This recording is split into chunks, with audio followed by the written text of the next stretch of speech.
Sobre las fuentes de las obligaciones, estas las encontramos nuevamente en el artículo 1494 del Código Civil colombiano, las cuales son seis: contrato, cuasicontrato, delito, cuasidelito, ley y enriquecimiento sin causa. Entonces vamos a ir a tratar de, ¿qué? de ir despojando muy rápidamente los que son las fuentes de las obligaciones. E iniciemos con la primera, son los contratos. Los contratos está definida en el artículo 1495 como un contrato o convención. Es un acto por el cual una parte se obliga para con otra a dar, hacer o no hacer alguna cosa. Cada parte puede ser de una o muchas personas.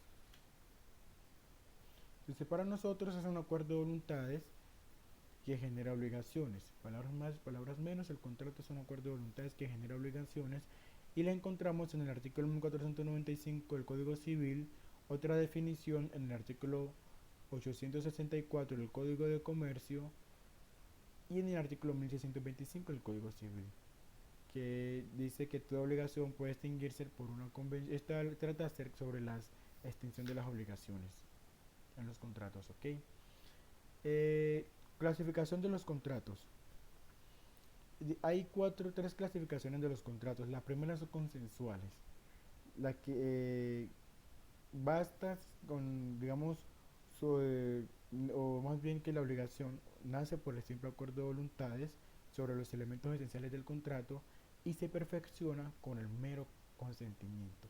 Ejemplo de esto, los contratos verbales. Los contratos verbales. Hay contratos que incluso, aunque parezcan increíbles, contratos de compraventa que a la luz del derecho son, digamos, nulos porque se celebran de forma verbal. Y para hacer contratos reales, la ley exige ciertas solemnidades, ciertas formalidades para que surja algún efecto civil. Hay contratos de arrendamiento que se hacen, que a la fecha aún se hacen de forma verbal y que se perfeccionan con el mero consentimiento.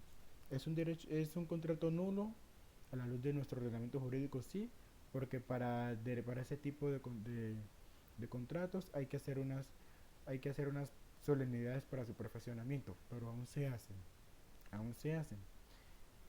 Contratos solemnes son aquellas formalidades que la ley exige como requisito para pactarse el contrato para pactarse el contrato, de manera que sin ellas no se produce ningún efecto civil.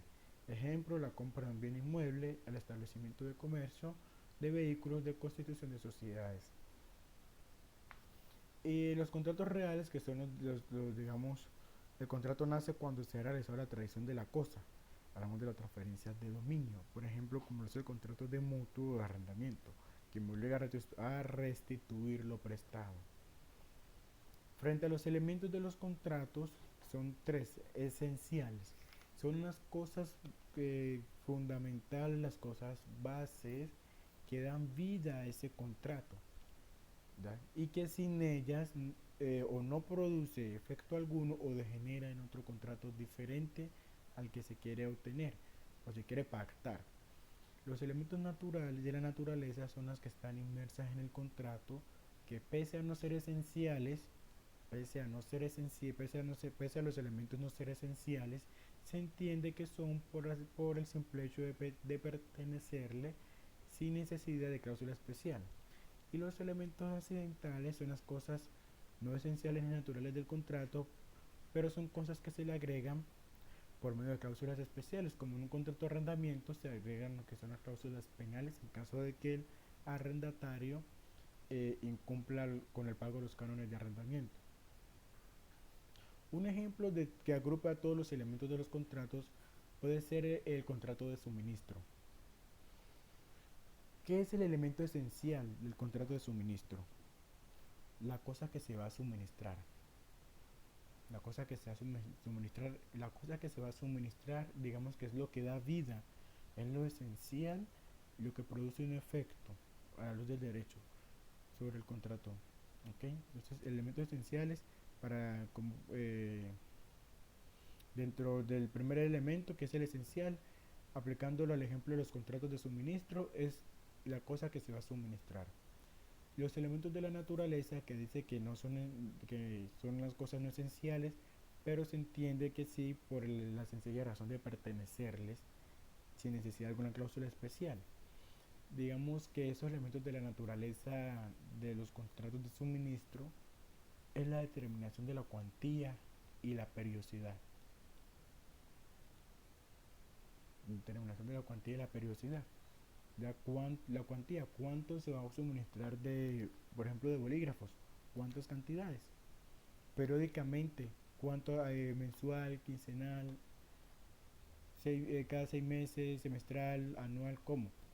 Y las accidentales, digamos que en el caso de los contratos de suministro, un ejemplo, sea que en caso de que el, el distribuidor o o el quien va a suministrar la cosa incumpla con el suministro de tal cosa el día acordado, pues digamos se le agrega una cláusula penal. O que una cláusula penal que puede ser que debe de suministrarle al suministrado el doble de la cantidad que él pidió o que en el contrato se acordaron, remediando digamos esa interrupción que hubo en el contrato porque no suministró las cosas el día que era, sino una semana después, por ejemplo. Ok, entonces digamos que esos son los elementos accidentales, esenciales y de la naturaleza sobre los que versan los contratos. Si hablamos de los efectos de las obligaciones, en el artículo 1612, este nos dice que todo contrato legalmente celebrado es ley para los contratantes y no puede ser invalidado sino por su consentimiento mutuo o por causas legales. Contenido de la obligación es jurídico porque es el vínculo que une al acreedor con el deudor respecto de una determinada relación o acuerdo, y que para que dicha relación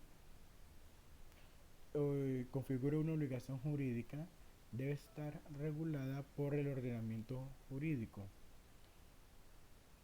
Así, por ejemplo, cuando dos sujetos o más en determinadas circunstancias deciden realizar un acuerdo el cual está tipificado por la ley, por tanto generará efectos de obligación para ambos o uno de ellos, sea cual sea el caso, lo que connota expresamente un vínculo jurídico.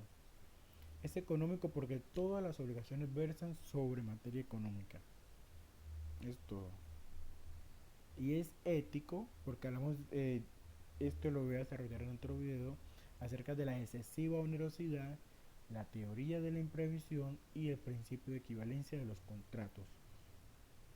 Entonces, digamos que sobre los contratos como primera fuente del derecho, no es más ni menos que esta corta sección, tratando de evacuar rápidamente, y luego pasaríamos a la segunda fuente, que es cuasi contratos. Entonces, cuasi contratos, pues digamos que no es más ni menos que los casi contratos. ¿Y qué pasó? ¿Qué es un contrato? Decíamos que un contrato es un acuerdo de voluntades, entre dos personas o más. ¿Y por qué hablamos de cuasi contrato o de casi contratos? Porque en los cuasi contratos es una obligación que se contrae sin acuerdo de voluntades, o sea, simplemente con la voluntad del uno solo y no del otro, y nace de la ley, de lo que expresa la ley, o de un hecho lícito. Entonces hay tres clases de cuasi contratos, que son la agencia oficiosa o gestión de negocios ajenos, el pago de lo no debido y la comunidad. Entonces, para el próximo video entonces estaré desarrollando lo que es los contenidos de la obligación, en el contenido ético que habla sobre la excesiva onerosidad, teoría de la imprevisión, principio de equivalencia de los contratos, y posteriormente pasaremos a la segunda fuente de las obligaciones, que son los cuasi contratos.